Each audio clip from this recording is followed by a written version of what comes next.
Thank you all for coming today. It is an honor to be here. My name is Jamie Randy. I am the president of EMA, and I'm here on behalf of our board of directors, our staff, and our donors to represent EMA and celebrate this special day. Earlier, we took a moment of silence to honor our co-founder of EMA, Shari. I'd like to tell her story today. Shari, along with her sister Tina, Randy, and their best friend Marianne Heaps, were the co-founders of EMA. Tina was watching a documentary about women giving birth in Africa and dying in childbirth because of poor birthing practices. She did not have a medical background or a profession to speak of, but she was a mother who understood what it meant to give birth to children. Tina, together with Shari and Marianne, felt God's calling to serve the women in Africa. They came to their church to ask for their blessing and their help in starting this new mission. At the time, the church told them no, because they were women and women didn't do mission work. But they knew that God had called them for this purpose. They had people that didn't believe in them, and they had a church that said no. They could have easily walked away or found something else. They knew God's calling and they pursued it. What began as a birthing clinic in Africa grew to include a mobile medical unit in India. They continued to follow God's calling by coming to Guatemala. Their mission was to serve the women and girls of Guatemala as well. One of the founders moved to Guatemala without speaking Spanish, and she came all by herself. She began doing research to see where the biggest need was for women. She saw many girls begging on the streets of Antigua. She visited orphanages where the majority of children were little boys and not girls.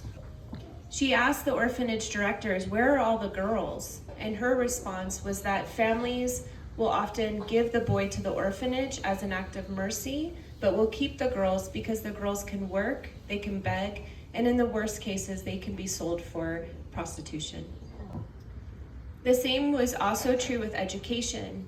If a family could afford to send a child to school, they would culturally send their oldest boy. So the need was clear in Guatemala. Girls needed to be educated as well.